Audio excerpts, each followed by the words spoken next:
প্রথমে দেখে মনে হতে পারে কেউ হয়তো রাগ করে কলা গাছগুলো কেটে ফেলে দিচ্ছে। আসলে একদমই এরকমই না।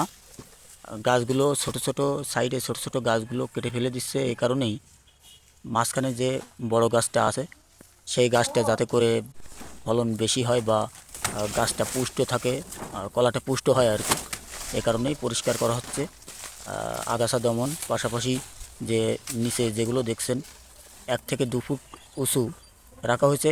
মাঝখানের কলা গাছটা যখন কলা গাছটা কেটে ফেলে দেবে কলা হওয়ার পর, তখন কিন্তু এই গাছগুলো বেশ বড় বড় হবে এবং একটা বড় ঝাড়ে পরিণত হবে। আগাছা দমন করা পাশাপাশি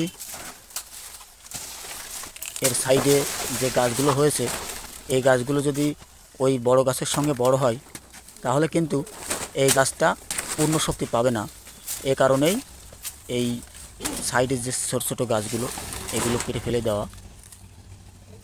2 থেকে 3টা গাছ রাখা যাতে করে মাঝখানের গাছটা বড় হয় বা কলাটা পুষ্ট হয়।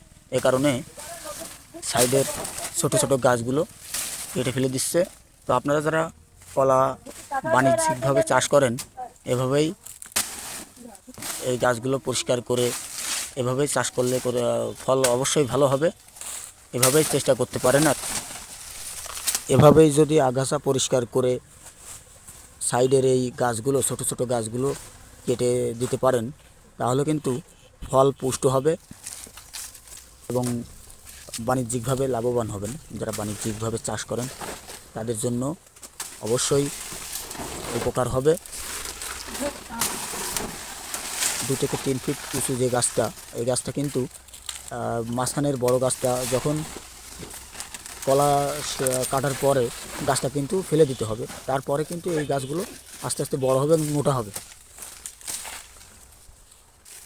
আর নতুন রোপণ করা, তো নতুন রোপণ করার পরে 5 থেকে 7টা করে চারা সাইড থেকে গজিয়েছে এবং এখনকার অবস্থা নতুন ফল আসা শুরু করেছে।